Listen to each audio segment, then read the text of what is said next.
অনুব্রত মণ্ডল জামিন পেয়ে গিয়েছেন। জেল থেকে বেরোনো এখনো পর্যন্ত সময়ের অপেক্ষা, কিন্তু আজকে নয়, সম্ভবত সোমবার জেল মুক্তি হবে অনুব্রত মণ্ডলের। কেন, এটাই জানার চেষ্টা করব। রাজীব রয়েছেন আমাদের সঙ্গে সরাসরি নয়াদিল্লি থেকে। রাজীব, কবে জেল থেকে বেরোতে পারেন অনুব্রত মণ্ডল, এবং আজকে জেল থেকে বেরোবার সম্ভাবনা কতটা আছে? যদি না থাকে, কেন?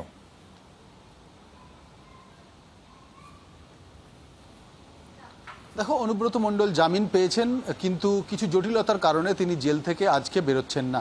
মোটামুটি স্পষ্ট হয়ে গিয়েছে যে আজকে তিনি জেল থেকে বেরোচ্ছেন না, যার প্রধান কারণ এখনও পর্যন্ত যে আইনি প্রক্রিয়াগুলি রয়েছে সেগুলো সম্পন্ন হয়নি।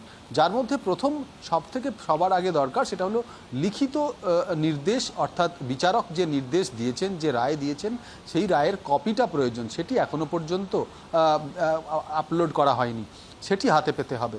দ্বিতীয়ত হচ্ছে যে বেল বন্ড জমা করার কথা বলা হয়েছে, সেই বেল বন্ডটি জমা করার পরে সেটির ভেরিফিকেশন হয়, ব্যাংক থেকে ভেরিফিকেশন হয়, এবং তদন্তকারী সংস্থাও সেটি করে থাকে, সেটির প্রয়োজন। তারপরে গিয়ে অন্যান্য শর্তগুলো পূরণ করার বিষয় আসে।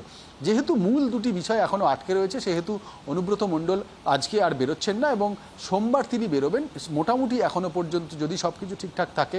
তার কারণ একটি আলোচনা শোনা যাচ্ছে যে ইডির তরফ থেকে এই জামিনের আবেদনকে চ্যালেঞ্জ জানিয়ে যদি উচ্চতর আদালত অর্থাৎ দিল্লি হাইকোর্টে আবেদন করা হয়, সেক্ষেত্রে কি হতে পারে, এইসব ব্যাপারগুলি রয়েছে। কিন্তু এখনও পর্যন্ত যা পরিস্থিতি রয়েছে তাতে অনুব্রত মণ্ডল তিনি সোমবার বেরোবেন, এবং সোমবার তিনি বিকেলের পরে, সন্ধ্যের কিছু সময় পরে বেরোতে পারেন। তিহার জেলের যে নিজস্ব নিয়ম রয়েছে, বিকেল 5টার সময় সেখানে রোল কল হয়। যারা কয়েদি সেখানে থাকেন তাদের সেখানে রোল কল করার পরে তার পরবর্তীতে প্রক্রিয়া শুরু হয় তাদের মুক্তি দেওয়ার, অর্থাৎ যারা জামিন পান তাদের মুক্তি দেওয়ার প্রক্রিয়াটা শুরুই হয় বিকেল 5টার পরে সাধারণত।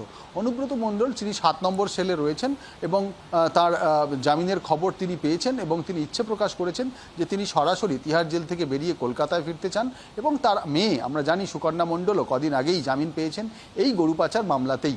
সেক্ষেত্রে তিনি তার বাবার সঙ্গে কলকাতায় ফিরবেন।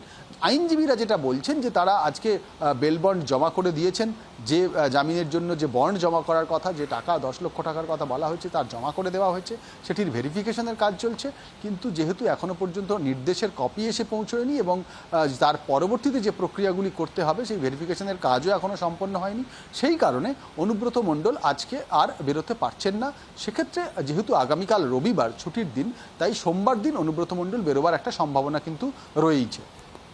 কিন্তু রাজীব, এখনো পর্যন্ত এই যে কাজগুলো হলো না, এটার কারণ কিছু এখনো পর্যন্ত জানা যাচ্ছে কি কারণে এই বিলম্ব?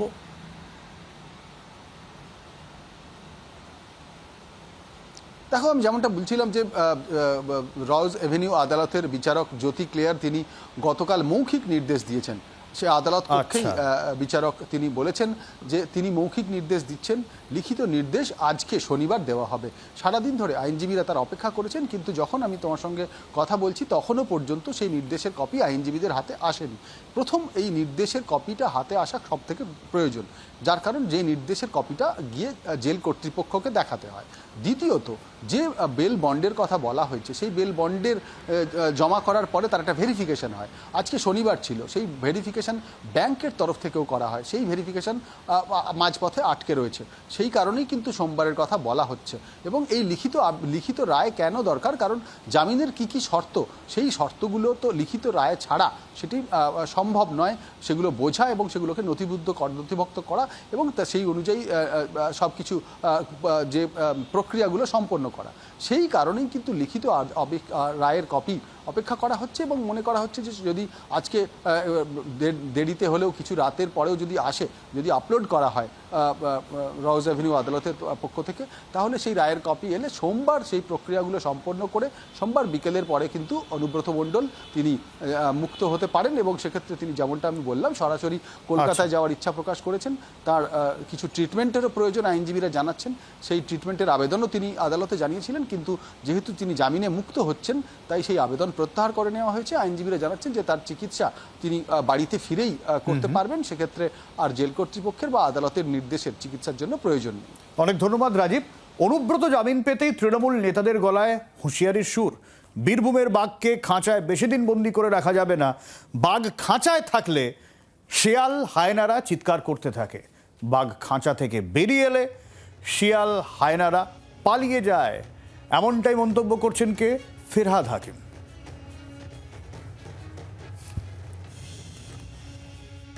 খুব আনন্দ, মানে যে আমাদের একজন নেতা তিনি বীরভূমে ফিরবেন।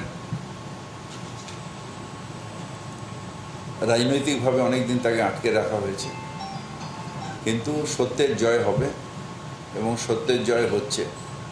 তাই কেজরিওয়ালজিও বেল পেলেন, অনুব্রত মণ্ডলও বেল পেলেন, যারা বিরোধী দলনেতাদের আটকে রাখা হয়েছিল তারা সবাই এক এক করে বেল পাচ্ছে। ও বীরভূমের বাঘ, বীরভূমের বাঘই থাকবে। আমি বলেছিলাম বীরভূমের বাঘ খাঁচায় আটকে বেশি দিন রাখা যাবে না। খাঁচায় যখন বাঘ আটকে থাকে তখন শিয়ালরা, হায়নারা হুম হুম করে, কারণ বাঘ ভেতরে আছে বলে। সেই বাঘ বেরিয়ে গেলে আবার তারা ল্যাস তুলে পালায়। এই ওখানকার বিরোধীরা ল্যাস তুলে আবার পালিয়ে যাবে। কি বলেছে বিজেপির সুকান্ত মজুমদার এবং মীনাক্ষী মুখোপাধ্যায়, শুনবো। উনি নিজের দলের নেতাদেরকে হায়না বলেছেন কিনা আমার জানা নেই, কারণ এই বীরভূমের বাঘ, সোকল্ড বাঘ, সেই খাঁচার ভেতরে ঢোকার ফলে তৃণমূল কংগ্রেসের প্রচুর কুচকে নেতা তারা লাফালাফি করে তার জায়গাটা নিয়েছিল, অনুব্রত মণ্ডলের জায়গাটা নিয়েছিল। তবে এত আনন্দ পাওয়ার ফিরহাদ সাহেবের কিছু হয়নি। এটা হচ্ছে জামিন হয়েছে, এখনো বিচার শুরু হয়নি। বিচার শুরু হলে, চার্জশিট হলে প্রমাণিত যে এরা টাকা চুরি করেছে, এটা জেলে যেতেই হবে, জেলে যাবে। চোরদেরকে যারা স্বাগত জানায় তারা চোরদের সাগরেদ হয়, আর চোরদের সাগরেদরা যখন উৎসব মানায় তখন সাধারণ মানুষের কিন্তু খুব বিপদ। চোর সাধারণ মানুষের খুব বিপদ, এমনটাই বামেদের তরফ থেকে বলা হচ্ছে, কটাক্ষ করছে বিজেপির তরফ থেকেও, যদিও তৃণমূল কংগ্রেস শিবিরে অনেকটাই উচ্ছ্বাস। সৌম্য আইচ রায় কংগ্রেসের আমাদের সঙ্গে রয়েছেন, একটু কংগ্রেসের প্রতিক্রিয়া নেওয়ার চেষ্টা করবো। সৌম্যবাবু, আপনি জানেন যেরকম ফিরহাদ হাকিম বলেছেন যে বীরভূমের বাঘ তাকে খাঁচায় বন্দি করে রাখা যায় না, বাঘ যখন ভেতরে থাকে তখন শিয়াল হায়নারা চিৎকার করে, বাইরে এলে তারা সব ভয় পালিয়ে যায়। সত্যের জয় হবে, যেরকম কেজরিওয়ালকে আটকে রাখা যায়নি তেমনি অনুব্রত মণ্ডলকেও আটকে রাখা যায়নি। আপনার প্রতিক্রিয়া?